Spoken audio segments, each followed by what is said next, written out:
All right, welcome to technical session number 25. We really jumped up there, didn't we? So just a gentle reminder, we don't move in order. We do jump around. Pretty much anything T32 and below is 1101. T32 and above is 1102. Just as a kind of mental note for you. So we may start seeing some 1102 material starting next week. I'm sorry, Kelly. I had technical difficulties. Did you put the Nearpod link? I did, and here it is again. Okay, I had technical difficulties. I'm not really sure. Right. No worries. All right, so today, this afternoon, we are going to be talking a little bit about laptop hardware. It is kind of similar to its desktop counterparts with some minor differences. We're going to be describing in general terms how laptops function similarly and differently to desktops as well. We're going to be talking about the different functions and components within the display of a laptop. We're going to be talking about installing and configuring laptop hardware and components, as well as talking about some peripherals that people may use with regards to laptop devices as well. For this particular BSM, we're going to be dealing a lot with communication. This is a big one within the industry. If we are not effectively able to communicate with our teammates, with our customers, we're not going to be in business very long. And we use different types of language and terminologies and things like that with a customer than we would with a teammate, than even we would with a supervisor. Because just because there's a supervisor does not mean, or your manager does not mean they are skilled in the IT field, because managers, for the most part, their job is to manage resources. Also, we want to maintain growth mindset. Just because we don't know it now doesn't mean we can't learn it. And given the right amount of motivation and time, we can learn pretty much anything. Our intelligence is not fixed. All right, different types of laptops you will come across on a regular basis. You have your general laptop, which is small portable computer. Essentially, it's a little bit less powerful, but the functions, components, and hardware are pretty similar.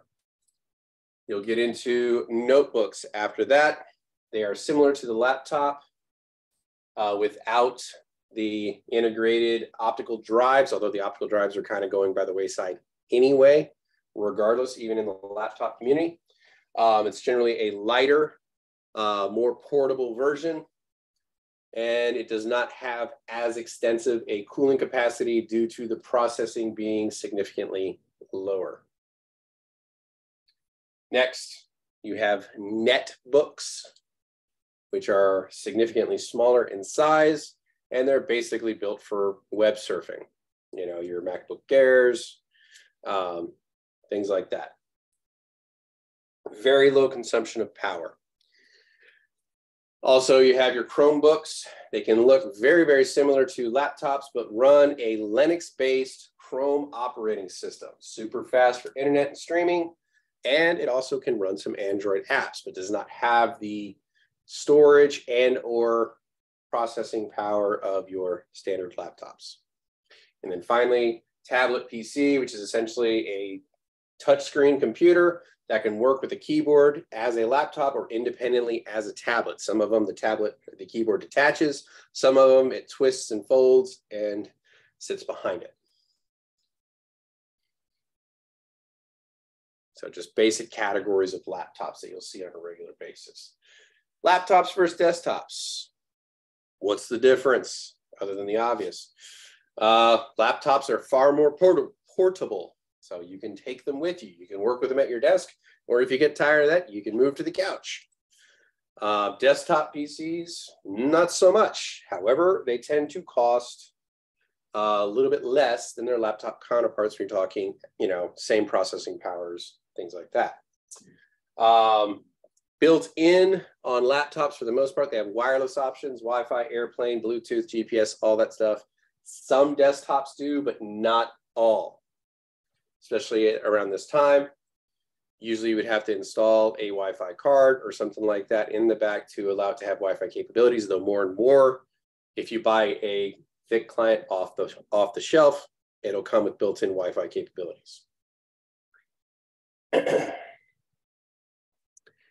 Next, PC has integrated input devices such as the touchpad, trackball, the pointer stick, which is that little annoying thing that sits between the G and H key, touch screen, webcam, microphone, things like this. PC's advantage over the laptop is it has a lot of expandability, modularity, where you can kind of mold it to kind of fit your needs as you need it. You can upgrade it and extend the useful life of that PC much further than you can on a laptop.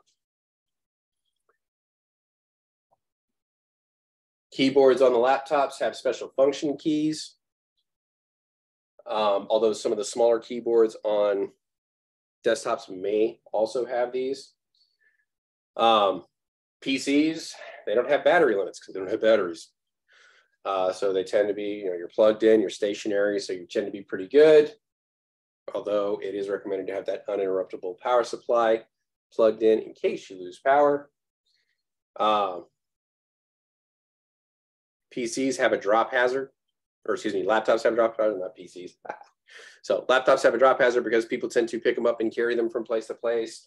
Most times they're in a bag. They should always be carried with two hands. I'm looking at all of you with laptops out there that pick up that laptop with one hand and carry it from room to room like this. I could see it in your faces now. It's just guilt. It's just constantly.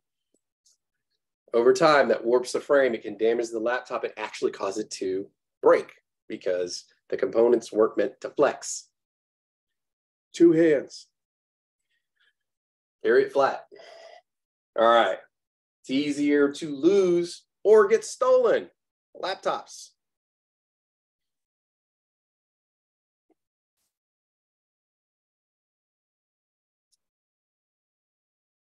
Thankfully, because of that theft issue, they have built-in cable locks. Like you have a little port on the side of your computer that allows you to install a cable lock pretty easily. Works as a pretty good security device. You can allow it to attach it to a desk or wall or what have you. The laptops also have rotating, sometimes removable screens, and usually pretty good construction.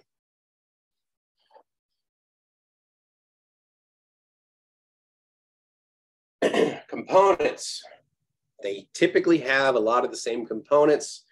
They're just, they look a little different. They're a little bit smaller, lower power consumption, what have you.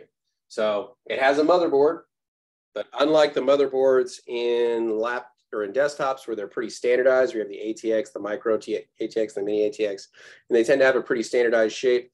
The motherboards in laptops tend to be proprietary to that specific make and model because they cut it out to make sure it perfectly fits in there.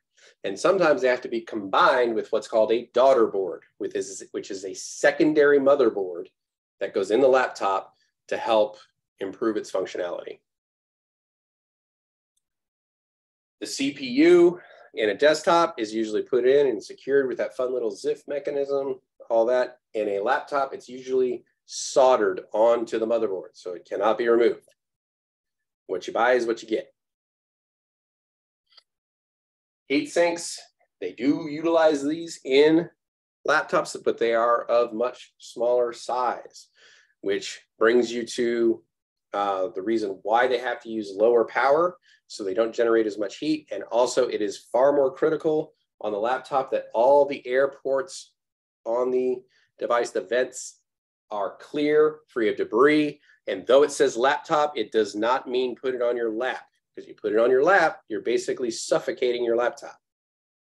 It needs to be on a hard surface, like a table, a counter, or even a lap tray, something like that, hard surface. Don't put it on a pillow, don't put it on a blanket, any of that stuff, because it's gonna block your air vents and it's gonna cause your laptop to overheat and over time, damage the components internally.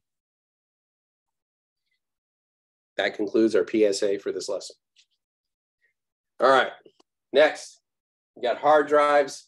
Typically, you'll have the 1.8 or 2.5, though the industry as a whole is moving away from the 1.8 and standardizing around the 2.5. It is typically SSD. Very rarely will you see a mechanical drive in laptops at this point. And then again, optical drives are also being phased out. Much like in desktops, they're not as useful as they used to be. There's no real point in having them as a standard feature. If somebody wants one, they'll order it specialized or they'll get an external to use.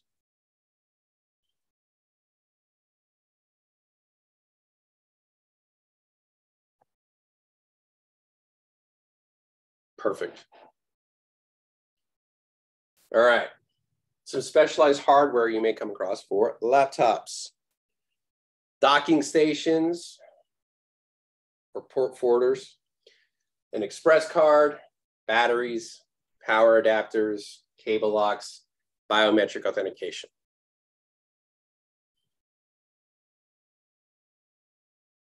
All right, so the docking station itself essentially allows you to use your laptop almost like a desktop. It allows you to, when you get to the office, instead of plugging in a whole bunch of cables, you literally dock it down into a docking station like this. You already have your monitors, your external keyboards, your mice, your network cables, your power already hooked up. So, I mean, this was wonderful when I was working in transportation. When we would come into work, I would literally dock it in. I had a 3-monitor rig. All of my stuff was already set up. I didn't have to sit there and plug and hook everything up every single time. It was already set up for me. And docking stations can also be part of a security mechanism because some docking stations actually have locks in them. So when you dock down in, it locks the computer in and you actually have to have a key to unlock it to remove it. There are also things called port forwarders. So up here, this is more of a docking station. Down here, this is a little bit more of a port forwarder. What this will do is you would plug in like a USB-C into the side of your computer, and it would do all of this fun stuff that the docking station does, but without having to physically dock it down into the laptop. If you look at the bottom of some laptops, you'll see that little connector on the bottom of them. That's where it would actually lock into the docking station itself. The problem with docking stations, they tend to, just like the motherboards, be make and model specific. So if you had half the office had Dells and the other half had HPs, you would have to buy docking stations for each kind. Port forwarders, you pretty much can use them with any as long as they, have the software compatibility. Questions with regards to this? Kelly, you keep saying port forwarder instead of port replicator? Port replicator, excuse me. Somehow I jumped to networking. I apologize. Yeah, I just needed to make sure that it was the same thing. Apologies. Port replicator. Thank you.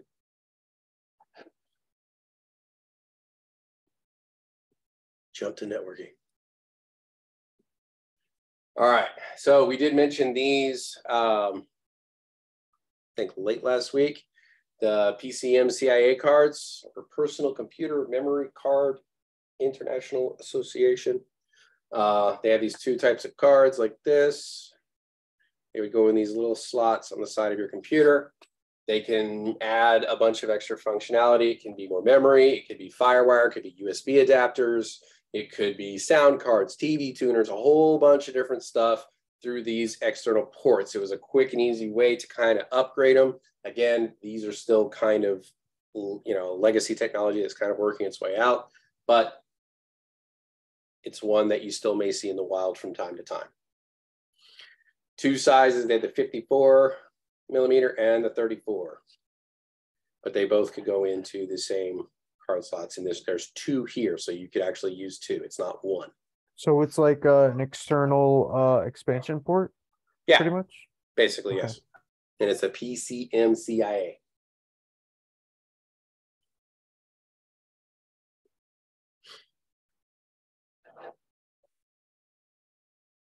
Operates off of the PCIe bus.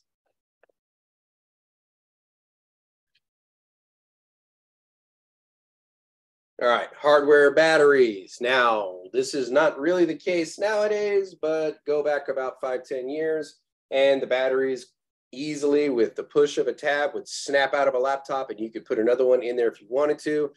It allowed you to carry extra battery packs with you if you needed them on the road. Nowadays, much like our cell phones, they're built in. So they're basically, they use an adhesive. They build the battery packs out to be very, very specific to each individual device, and they are glued inside of the unit itself. It's essentially performing surgery on the computer to be able to get the battery out if you need to, whereas 5–10 years ago, you literally would push just a tiny tab and it popped out. So a little bit different now. They used to use the nickel metal hybrid, the nickel cadmiums or NiCads. Now, predominantly, they're lithium ions.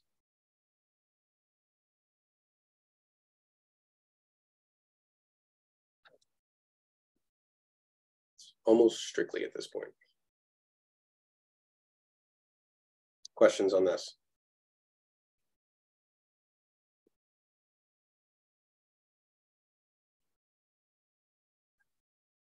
All right. Power adapter. So we use these. I know you've seen it on your laptop. So you have that, the fun little cord, and it has that fat little box in the middle. The fat little box in the middle is essentially your converter or your power supply unit, like you would have on your desktop. It performs the function of converting the AC to DC and giving the computer the proper amount of voltage that it needs. Now, strong word of caution. Just because the plug fits into your computer does not mean that it will work. You need to be sure to read the output on the power supply itself to make sure you're getting the right volts and amps for your computer, because it'll say on the bottom of your computer and it'll say on the bottom of the power supply. If you do not check these things, you can put one in that is putting out a lot more juice than your computer needs and will fry the device. I have done this before. I was like, well, it fits. It should be good. Perfect. Plug it in. Heard a fun little pop. Device was no longer viable, and I had to shell out for a new device. So, word of caution, check the adapters, make sure the power output is what you need, even on plugs for stuff like phones, like your little power supplies for mobile devices and stuff like that. They have instructions right here on the device. So it'll let me do it. So right here, and it'll tell you the output of that device, what the power output is. Make sure it matches what you're using it for. All right, any questions on this? Essentially the PSU for your desktop, but it's on the outside of the computer, halfway down.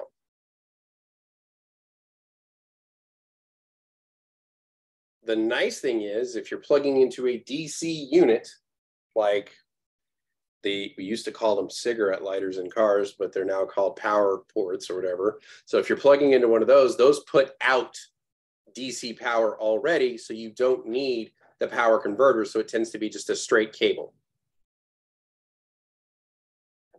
because you don't actually need the conversion to happen.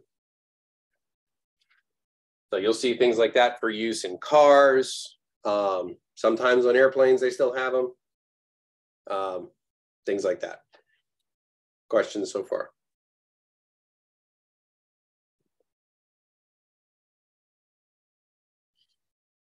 All right, security. Fun little cable locks on the side of your laptops. Those who have them, you should see a nice little oval cutout on the side there, and that is to insert this little T-shaped locking system that you can put in and lock the computer down. Most thefts are thefts of convenience. It's a laptop sitting on a desk that nobody's around. They can just walk by and pick it up. Because as we'll learn as we go through security, locks do one thing and one thing only, and that's keep honest people honest. A lock is not going to slow down a dishonest person. So, but it's a little more intrusive to see somebody with cable cutters cutting a lock off, and it's going to be harder for them to explain than if they just walk by a desk, see a laptop, grab it, and start walking out the door and be like, oh yeah, this is mine. I bought it like a year ago.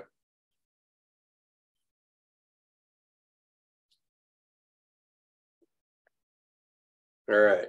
So cable lock mechanisms, you'll see these a lot in offices. So when you go into an office, you can either lock it down this way or lock it down to a docking station. I don't think I've ever seen that. Is that an old style, or is that like actually what it looks like present day? I mean, they have different varieties. Like this one here is a combination one, and this one here is a key one. But they still have the cable lock mechanisms on the side of all the laptops that I've seen. It's just a little oval cutout on the side of the laptop. Oh, okay. It doesn't usually come with the laptop. It's usually an accessory that you would buy extra. But in offices and stuff like that, where they use a lot of laptops rather than desktops, they will have cable locking mechanisms so they can be secured to the desks or docking stations where you can lock them down. I would hope they use that in legal offices, but I'm not going to ask.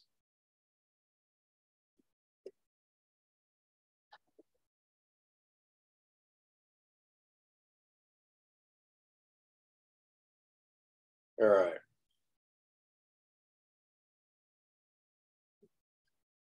Other specialized hardware you may see on laptops is biometric authentication, which looks like a little roller on the side of the keyboards. Not all laptops have this. Some specialized ones did. It was wonderful because it kind of built into the multi-factor authentication, which we will get into that. I'm sure many of you at least have experienced it with your banks or whatnot. And I know DW was complaining, why does everything have to be multi-factor authentication? I don't need to have that for my Quizlet so people don't get in to see my flashcards, but it's the way we're adding security to things. And so biometrics is one aspect of a way you can do that, as well as, so the fingerprint scanner, that's what that little roller is, or they can use your webcam on your system to actually do facial recognition. So it's one of those things. It's one of the 4 attributes of security with regards to authentication, but we will get into that later. So, but biometrics aid in this process.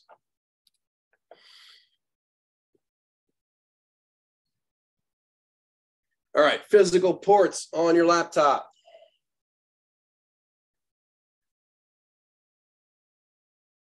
So you have your SD card slot, which we talked about that yesterday with that flash memory. Here's a Magic Gate slot. I'm not sure what Magic Gate is. So, if somebody wants to Google that and educate the class, I can't remember exactly what Magic Gate is.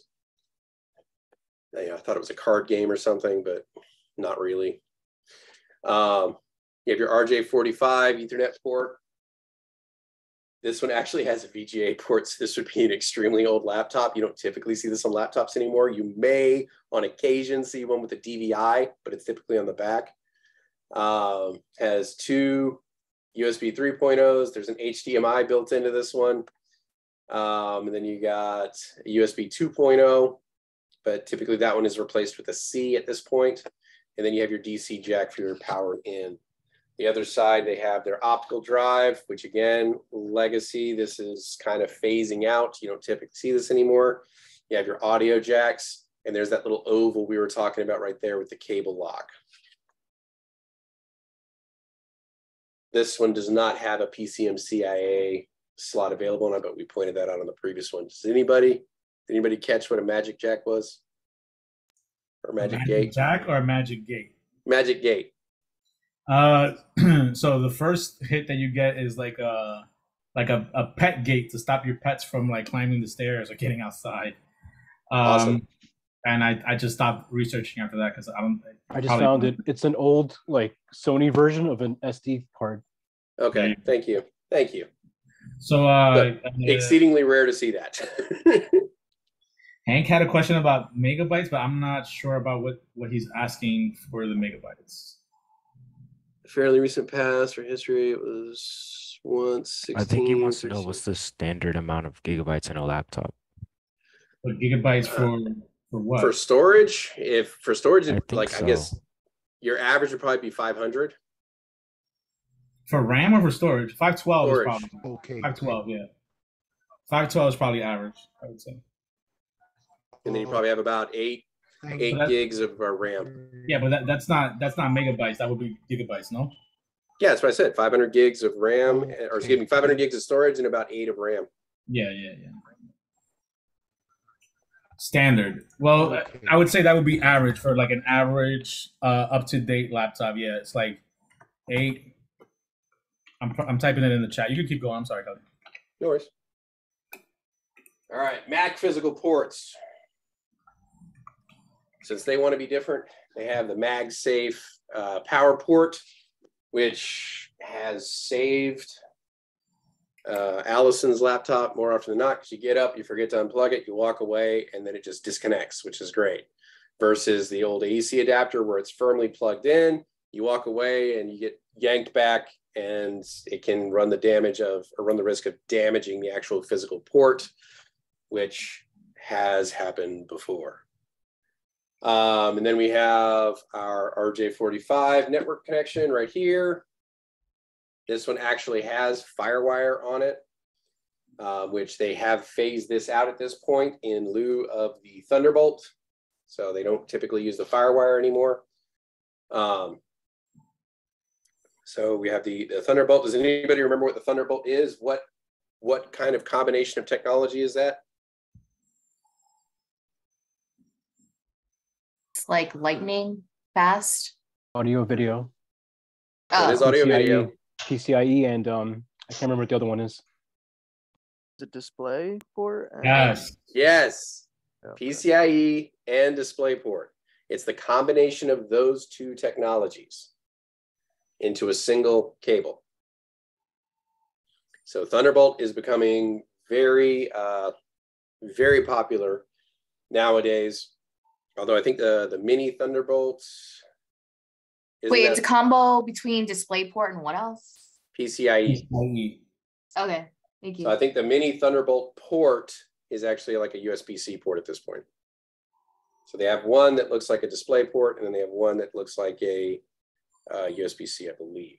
I'll have to double check that, but I think that's what it is. On PCs, you know, the USB 3.0 is that blue color. Mac just wants to be different, so there's our white, even if they are 2.0. So unfortunately, visual check on a Mac will not tell you what the version is of their USBs. And then you have the SDXC, which is another type of flash drive, like an SD card. They had this one on this particular version. It's not on all Macs. And then they have the headphone jack. And then they also have the cable lock, that little oval shape on their computers as well. And then the optical drive, which has basically been phased out. I don't think any of the new MacBooks have optical drives on them.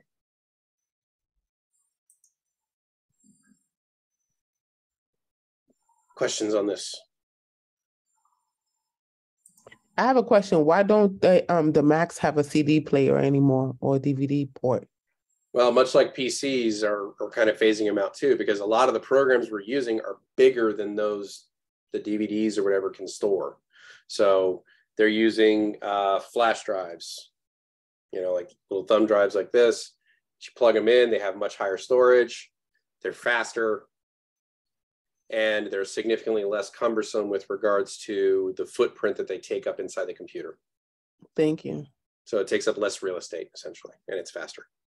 Honestly, I'm kind of glad they're phasing that out, because sometimes you would find some really weird stuff like in the Gap. Yeah, like, but now I got to ask that tough question. What am I going to do with my big old sleeve of CDs I got, you know? You know, transport them onto another like flash Yeah, I mean, I have drive. You don't have the same argument you do with like old LPs, like the old vinyls, you know, like it just sounds better. You can't even make that argument, you know, it's just like. I mean, I just don't see like how they would make money later on. Like, you know, sometimes some VCR like tapes, they're actually worth a lot now, like especially Disney movies for some reason. But I'd say rare prints. Some CDs are worth money because some artists don't sign over to like Spotify and stuff, so you can't get their music anywhere else except the physical CD. And never get rid of your physical media, because stuff happens. Like it's true. It's also, sorry. Go ahead. No, that's great. Go ahead, Francis. It's true. It's also all your digital content is a lease anyway. One sample was I had bought a bunch of stuff on like Xbox 360 videos, and then they just pulled the license back, and I no longer had it. It's just a lease. Yeah, see, Sony did that too. Also, if you own the actual physical CD, you can like illegally download it anywhere, and it's okay because you own the CD. It's not illegal if you download it. You're just making a digital backup of physical media you already own. That's all. Wow, you guys are making me want to go back to old school. Did you have a question, Adriel? It was made me laugh about that downloading or quote unquote illegally downloading something you already own. The we emulation call that community. Sailing the high seas. Yeah, it was like you can't argue with people that do stuff like that. But regardless, I was gonna say Thunderbolt. Would it be easier to think of Thunderbolt as a standard rather than a connector? It is. Yeah, it is a standard. Yeah. But that is the connector where it would hook up to this actual system. Okay, so the connector, so Thunderbolt can come with various connectors, but Thunderbolt is itself a standard of connector? Well, it's a standard of like information transport. Yeah. So it's a transfer medium. I was thinking about how they had different types. So yeah, but like, you know, back to the music thing, like originally when iTunes was put in place, you could put CDs in the computer and it would automatically rip them down and then it would add it to your library, right? And then as they upgraded and like, you know, like the Apple TV and all that stuff comes out, they no longer allow you to search your audio library, even if it was from physical CDs that you downloaded. So you actually would have to manually go in and look, which is kind of interesting. So, which is funny because that was their original purpose, was like if you had the CDs, you could upload them, or you could buy them from our store and add to your collection. We have it all in one place. Now, not so much.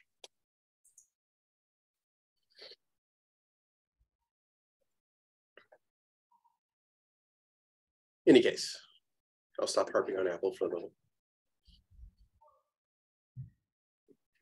All right, some display features and functionality. So the evolution of displays is primarily what allowed the existence of laptops to happen. You're not going to put a CRT monitor on a laptop because there is nobody who's going to want to carry that around. And some of your early editions of the flat screens were like the monochrome. You either had like the green and black monochrome word processors and stuff like that. It weighed like 30 pounds. Stuff like that, but at least it was portable.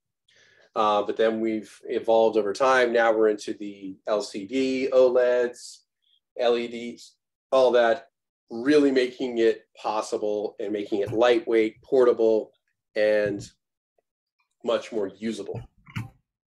Unfortunately, though, the screen itself is overwhelmingly the majority of the cost of the laptop. Especially if you go back about 15 years or 20 years, if you crack the screen on your laptop, you basically just threw it away. Because the cost of the actual screen and then the time it would take for a tech to put it on cost more than a brand new laptop that was more up to date.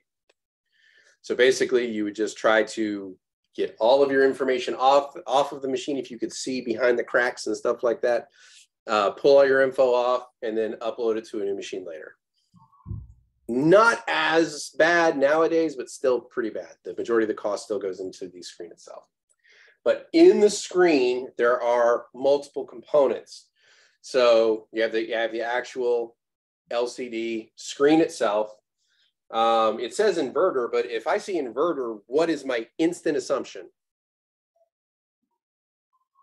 What do I know about this once I see that?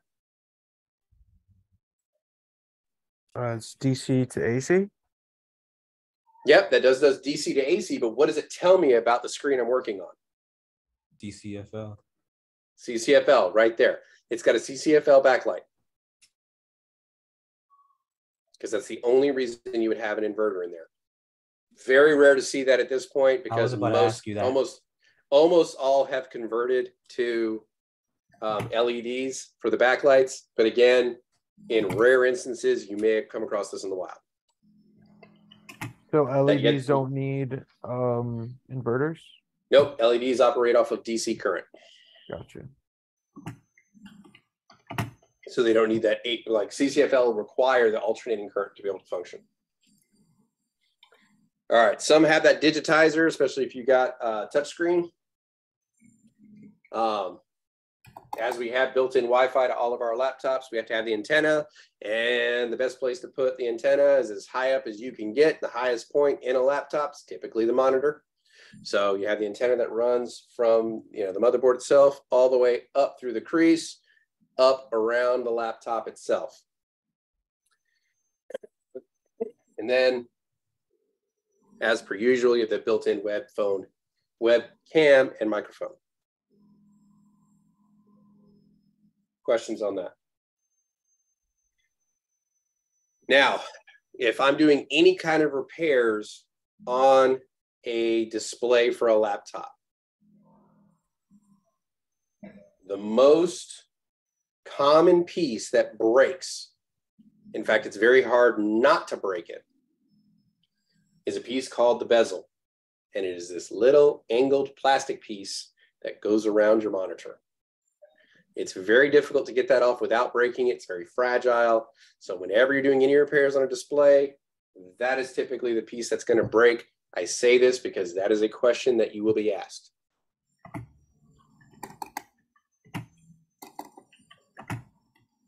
Hint, hint, nudge, nudge, wink, wink. That likely will show up on the test.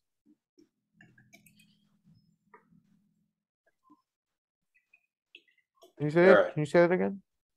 When you're doing any types of repairs on a display for a laptop, the piece that is most likely going to break, or the most common piece to get broken, is the bezel, which is a thin piece of plastic that goes around the edge of the monitor, kind of covers it in. It's like it snaps on, makes it look pretty. I broke a couple of them when I was doing my training on how Point proven.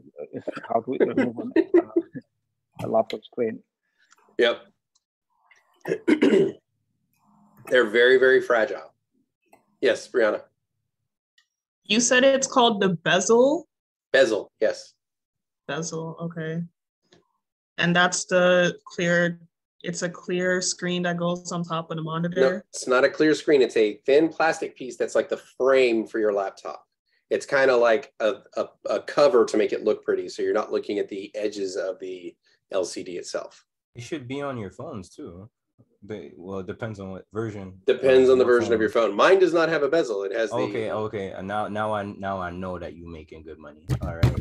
Thanks for telling me that. No, I have an old phone that has... Darwin, you are right, brother. Breaks all the time. And Kelly, like some people will try to remove the bezel, forgetting to unscrew the screws on the corner because it has a rubber that's covering the screws. Mm-hmm. So you might not see it and just start trying to start prying it and pop it. Yep, and then it pops it. Because the screws are hidden, you don't see them until you remove the rubber. Yep, unfortunately. But yeah, it's definitely one to remember for the test. Did you have another question there, Brianna, or did I not get to you? Oh no, I just didn't know what a bezel was. Okay. I got it now. Thank you. No worries. Bezel is one of those words that if you never heard it before, you're like, that sounds weird. That sounds shady. Like thinking about embezzlement. But yeah, it's like Kelly said. It's literally like the framing around it. Like that's what your bezel is. Yeah, that's the first thing that came to my head. I said embezzlement for what? So you'll see. I was thinking woodwork, like a beveled edge, like it gives it that that rounded edge, but it is kind of like that, but it has a Z instead of the V. Okay. And a lot of a lot of displays will advertise like thin bezel or no bezel because it's like a selling point for them. Like there's no like wasted space on your screen. Yeah. Okay. I got a hand-me-down phone that doesn't have a bezel and I hate the thing. I've had to put 3 or 4 different screens on this phone already. Oh, because yeah, the bezel also acts as a kind of protector, kind of almost. Yeah. But they're going away from them, Kelly. Like the newer phones too. Like they're bezel free because they want as much. Well, this one has like a raised screen, so I can't even put it in a good, like, because I always get a phone and I immediately put it in an OtterBox. And then when I'm done with that phone, it looks just as nice as when I first purchased it. Because of the way the screen is designed, I can't put it in an OtterBox. So I have broken the screen so many times. One time I think I bought the OtterBox for like my Note 2, and I was like on a balcony on the 3rd floor and it fell, and it was good. Dude, they're incredible. I love them. Yeah. But then there's been other times where like I don't have anything on it, and it'll just be like I'm playing with my phone right here, and it'll just slip off my hand, like maybe 3 or 4 inches, and it just lands on at that right angle where it just shatters the whole screen. Yeah, that's what happened to me. It was 6 inches, slipped out of my hand, and it landed flat, face flat on the tile. It just went across the whole thing. I was like, oh. And here's the worst part is like when you because sometimes you'll shatter a screen and it'll still work, right? Because it'll have like a protective layer on the top. For a while. Because it still works, you'll use your phone and then you're like typing on it and stuff, and like, you know, after like 5 minutes of typing on it, your thumbs are all cut up. Or it'll work for a time and then slowly the digitizer starts degrading. Yeah. So I had that happen on my way to Texas. That was when I dropped the phone. Was like 2 days before I left for Texas. I was like, I don't have time to turn it in or get a new one. So I was like, I hope it lasts. And I'm like literally driving to Texas with my GPS. And all of a sudden my screen starts going haywire and I can't see anything. I was like, oh, this is going to be fantastic. I'm going to get lost in like the middle of Louisiana. All you had to do was put your GPS into voice mode, man. That's true. I hate voice mode though. Because sometimes it's like, you know, the GPS does the whole like, that was your turn, you know, like half a mile ago.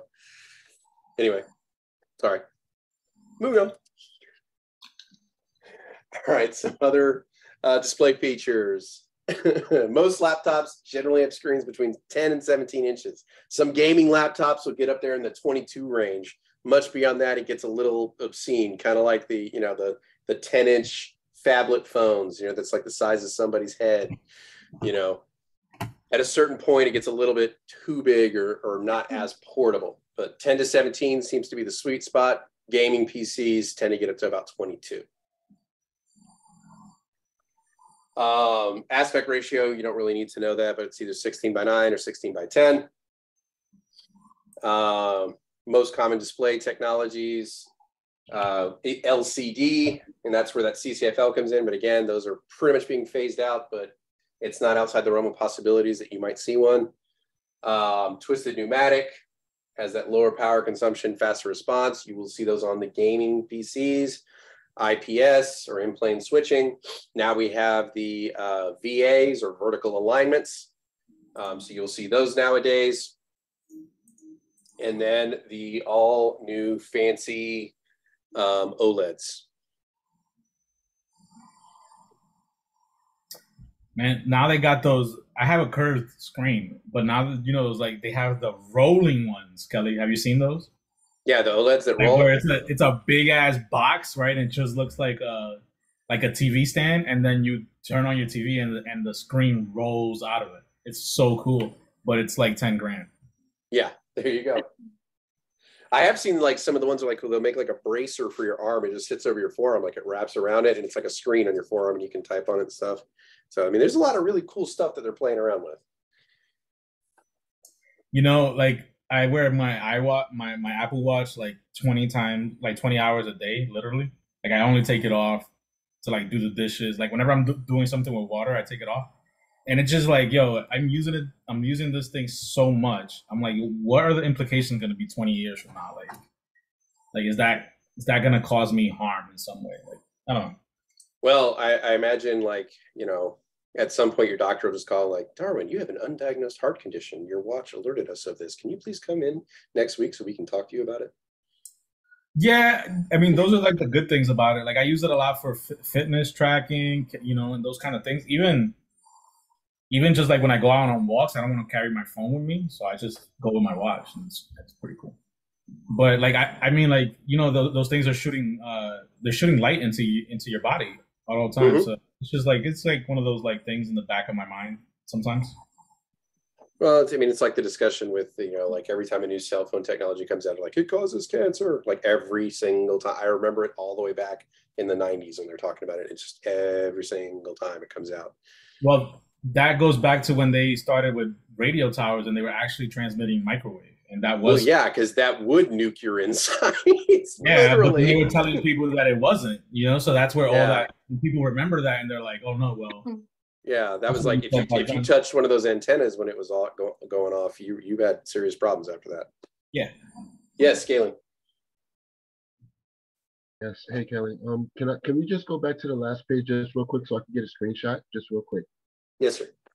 Thank you. Okay, ready. Are you good?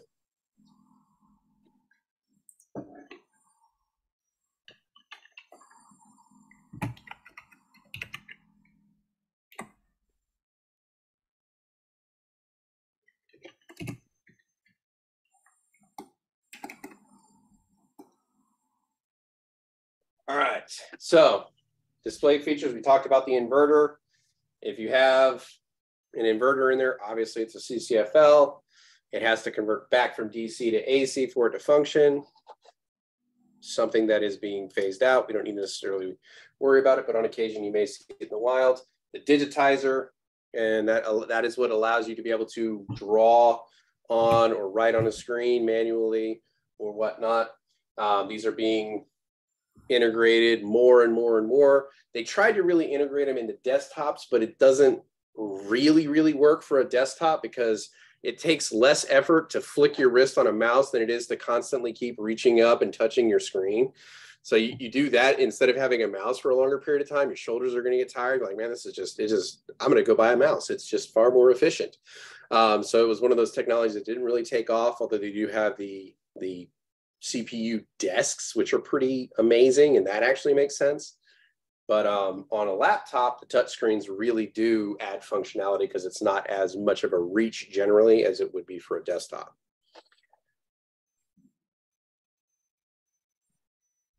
All right, Wi-Fi antenna allowing the wireless networking, which is wonderful.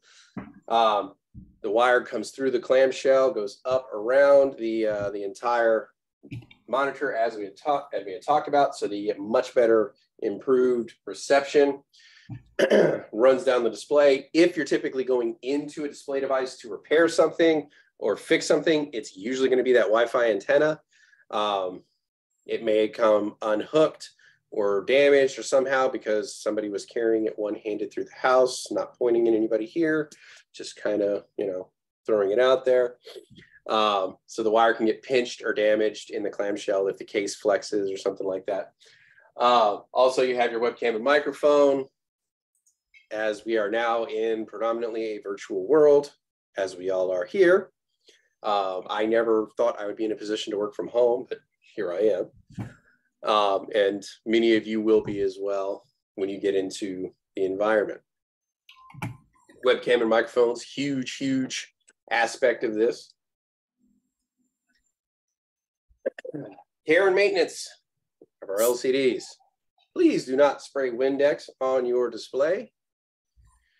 That will, over time, damage it cause it to degrade, not function as properly, increase the or decrease the lifespan of your monitor as well. All you really need is a simple dry cloth the majority of the time, or you can use electronics wipes. There are specific wipes for electronics that are meant so they will not damage an LCD or LED display. So 90% of the time though, dry cloth, that's all you need. Yes, Crystal. What about disinfecting wipes? Again, over time, you can damage the screen with stuff like that. Okay, thank you. It'll start to get hazy. Yes. What about like 70 proof alcohol? Like just isopropyl alcohol? Yeah. Yes, that I mean, again, You know, I would be cautious about it just because the alcohol can degrade some of the plastic, but that's one of your better ones because it evaporates so quickly. That's the best part of the alcohol.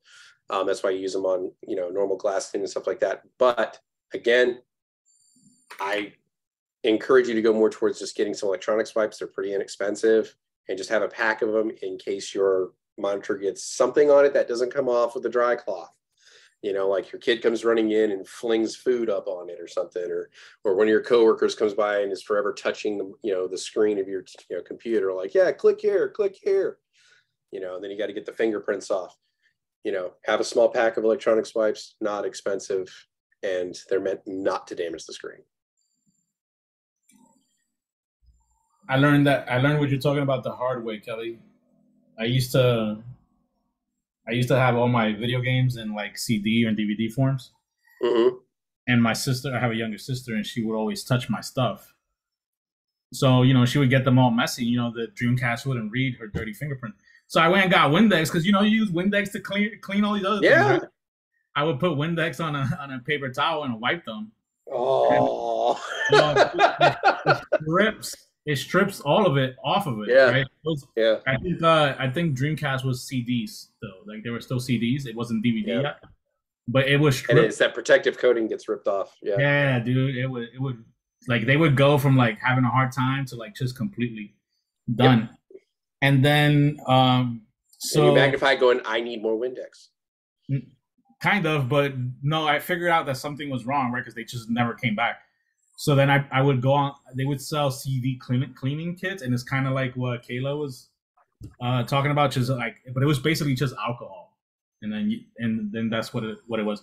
But eventually, like they got better, and they just, you would find things where you just had to clean it with a wipe, with like an electronic or and then they sold a special disc that would clean the lens inside. Because sometimes it was a CD with the little brushes on it. Yes. Yeah. My sister cost me a lot of cool games. Oh, that's rough. Tony Hawk Pro Skater. Gotcha. You can get it on the Switch for like $20 now.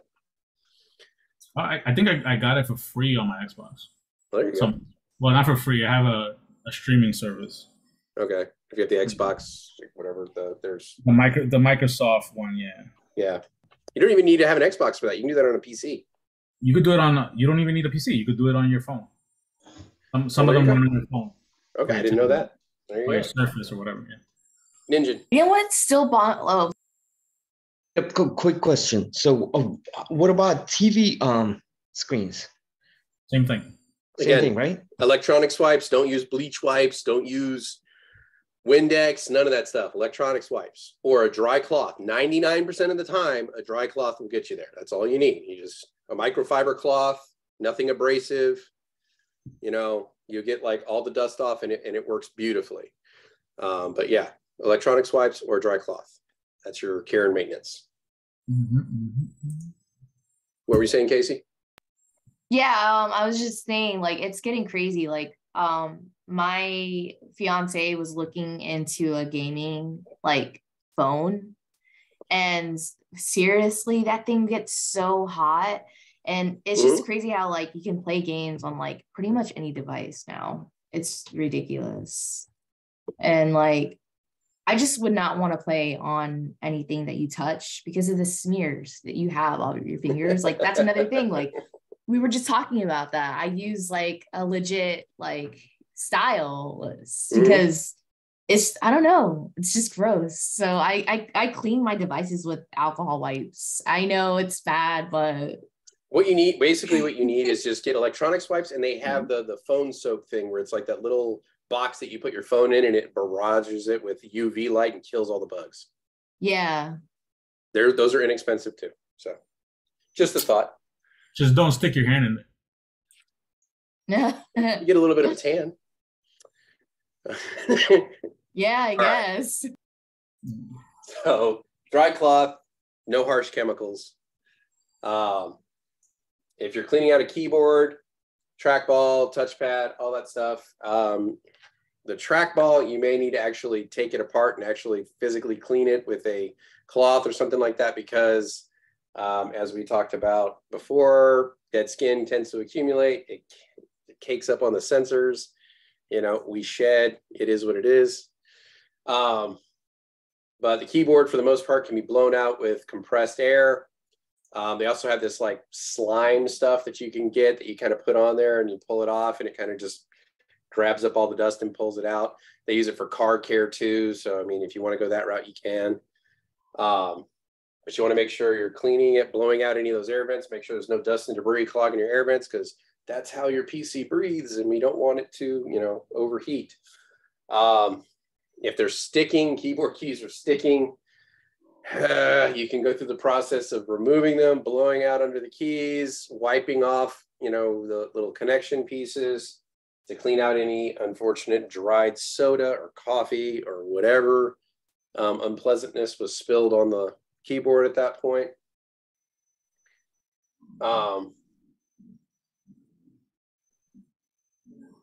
Other than that, that's all I can think of for the care. So,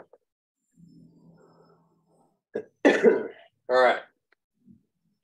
Troubleshooting laptop display issues.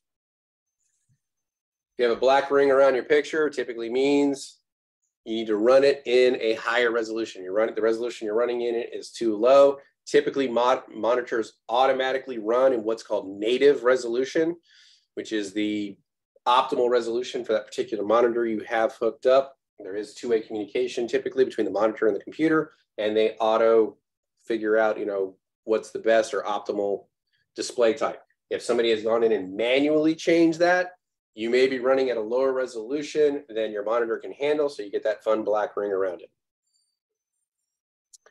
Dead pixels. Return if still under warranty. What's our other option? Deal with it. Deal with it. There we go. You know, if it's not a ton of dead pixels, you can probably work around it. Although, you know, it will draw your eye from time to time. But if you can work around it, that's still cheaper than getting a new laptop. Fuzzy text, again, running a higher resolution. Enable clear type might help. Clean your glasses also might help. Display properties, appearance and effects to make sure it's not set. You don't have something turned on that shouldn't be. Randomly shuts off. Change your refresh rate. See if that aids. Open up your MS config, which we'll get into that a little bit, and stop any services currently that may be taxing your system or running in the background that is causing your system to overwork. Next, black screen on startup. Check your video card. And then you can start in safe mode and make sure your drivers are up to date. I don't know if you're aware of this. I was not aware of this until I was in this class, that there actually is such thing as an external video card that you can use on laptops. So you can actually buy one and actually upgrade the graphics of your system utilizing the USB-C port. I didn't think you could do that because you couldn't do aftermarket upgrades for the most part in laptops, and there's no way you're going to be getting an upgraded graphics card inside of one. But now there are options for external graphics cards. So you can take your gaming laptop if you have one and crank it up a notch. Questions, comments?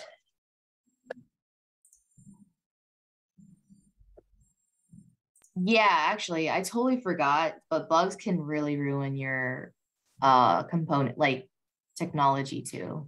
Talking about software or physical? Physical. Yes. Because, you know, Florida, we're like known for like tropical area. So yes. A lot of times we'll have like lots of ants or roaches, and they love that heat source. Oh, yeah. So, you know, that's something to look out for. Yep. It doesn't matter what you do, you're going to have some kind of bugs down here. Yeah, about that, Kelly. I came to Florida and every household got a screening port. I'm like, what is all this for? Like everybody got a screening port. Because we have mosquitoes the size of softballs. Yeah, I didn't know about that until they told me. You go outside for about 30 minutes and you're a pint low. So yeah, you got to do the screened in, otherwise it's just unpleasant. All right, there it went. All right, configuring hardware and components. Most laptops have recovery options or partitions already built in, so you can restore it to factory settings. It's built in when they do the initial install of Windows on there or Mac OS, and you can do a full factory reset by going back to that recovery partition and basically resetting the entire system to the way it was when you first bought it. Many of them come with diagnostic software kind of built in. They have built-in utility programs that we will be getting into when we get into the software portion of this venture. And they also have some online server-side diagnostics as well that we will be talking about. But it's just some tools that you can use to help configure and or troubleshoot ongoing issues you may have. The model number and serial number should be stamped on the bottom of your computer for manufacturer identification. What's really great is you can also use that in your troubleshooting process to say, I'm having X issue with this model number. And it may be something that is very specific to that type of model number, and you'll be able to find a good workaround or somebody else who's experienced that issue before you and come up with a good resolution. If you are one of those people that experience it, and then you figure out how to solve it, put it out there, help out the community.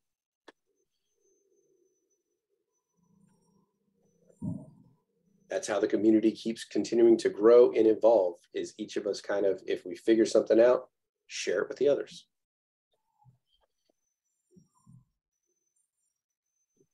All right, upgrading or replacing memory on a laptop. This is probably one of the easiest things you'll do. It's far easier than upgrading the memory on a desktop. On a typical Windows machine laptop, you locate the memory sockets, typically on the bottom. There's like 1 or 2 screws holding it down. Unscrew it, open it up, get your ESD bracelets on, lock that in so that you don't damage any of the components internally. Once the cover's open, you remove the existing RAM if you are not just adding. So you remove the existing and then you can insert the new RAM. It locks in and then lays down because it's on the RAM modules are on a hinge.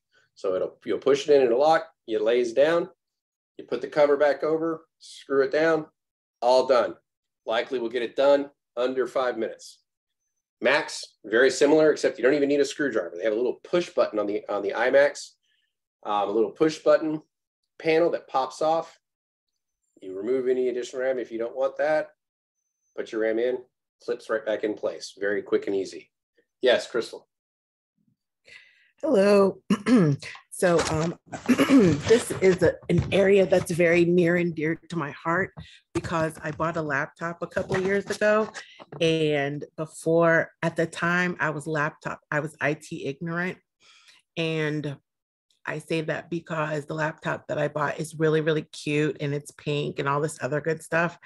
And it's a name brand. I think it's HP, but it basically, I found out it's only good for surfing the web. And my question is, if I were to replace can I replace the RAM in the laptop so that I can download Microsoft Office on it? That's my bottom line, because I do a lot of 1099 work. And so I need the full Microsoft Office suite, which I cannot download because the laptop cannot handle it.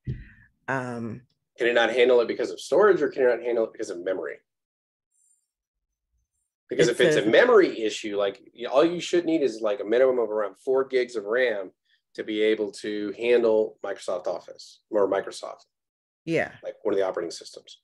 All right. Now, if it's a storage issue, because the operating systems tend to be around 20 gigs, then you're going to need like a hard drive, not RAM. Right. So if I were to replace, would it be possible to, I guess that what I'm trying to say is like, would I overload it if I tried to upgrade the hard drive and the RAM? It depends on the system you have. I mean, it's possible, and I'm sure there's people out there who have done it. Okay. So you can look into it and see, and I'm sure we can probably find a way. You'd be kind of surprised. Yes, okay, thank you. I think Babacar might have already experienced this. I know she's probably talking about the HP Chromebook. It's they have a pink version of it. It's very cute. It's nice. I know that's what she's probably talking about. It's not like an actual, you know. It's so fabulous. It's like laptop. metallic pink. Yeah, it's Chromebook. It's a Chrome, but it's HP too. All right, but yeah, it's definitely. I don't know if you'll be able to upgrade the RAM, because I don't think it will be able to handle it, because it's just Chromebook. So yeah, but I mean, you might need another laptop. If it's a Chromebook, you might not be able to run Office at all. Yeah. But what I'm saying is there might be forums where people have found a way. So is it possible? Possibly. Maybe. So, but also, have you looked onto? What I was thinking is, like, you know, when you have a car, like an old car, and you replace the engine, and the car can go back on the road, right? So that's what I was thinking I could do for this laptop, is just like replace the hard drive and the RAM, and then maybe it'll work properly. But it's not a Chromebook, you guys. Okay. Well, if it's not a Chromebook, then you can probably find a way to upgrade it and it work. So if it's not a Chromebook, yeah, it's possible. If it is a Chromebook, it'll depend on the processor, maybe the sticking point. But we can take a look at it. We can look at your specs and see what's going on. Yes, Ramon. All right. My question is, with something like that, would you be able to like completely get rid of the OS system and like put your own in, like Linux, for example? Yeah. Well, I mean, Chrome itself is a Linux operating system. Oh, okay. Gotcha. So it's a Linux-based or version of an operating system. So yeah, you could get rid of it and just go straight to Linux if you wanted. Okay. As long as the hardware allows it, as long as he has the appropriate hardware specs for it. Yeah, let's also recall talking about RAM and the motherboard. It has to be something that's recognized. You have an up to on your RAM. So maybe you're at your maximum, it's possible, or there's an up to, and maybe it's up to 32 gigabytes. Maybe it's up to 8. It depends on the specs, what type of hardware, as DW was saying. My old computer was up to 3. And I thought that was the weirdest number ever. For what? For your RAM? Yeah. So it took a 2 gig and a 1 gig module. That was the max that it could do? That was the max it could do, was 3. Not 4, 3. Yeah, that's kind of that is pretty weird.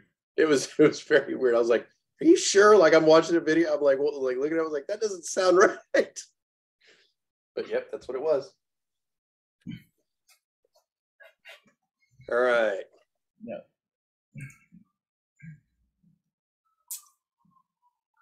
So I think I went ahead too far here. What do we got here?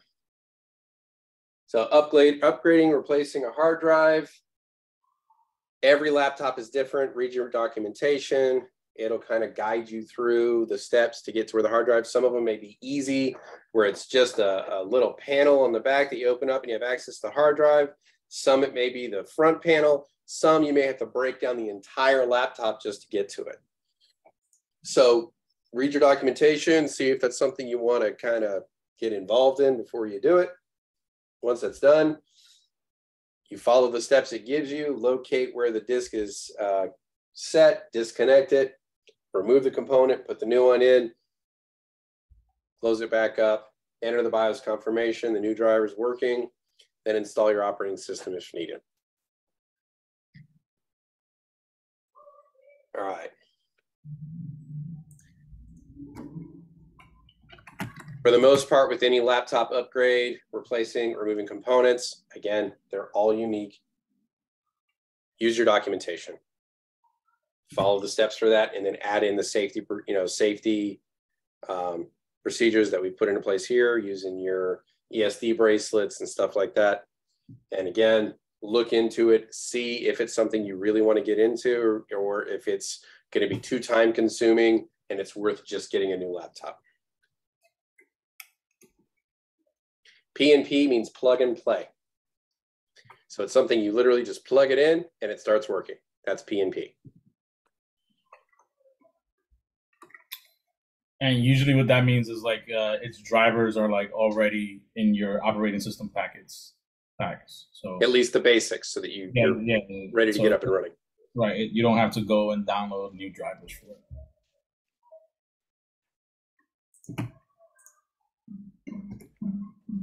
All right. Procedures are the same. We're not going to go through it a dozen times, but it's here if you need it. And I think we have a quick video where someone breaks it down, except I got to stop, reshare with audio.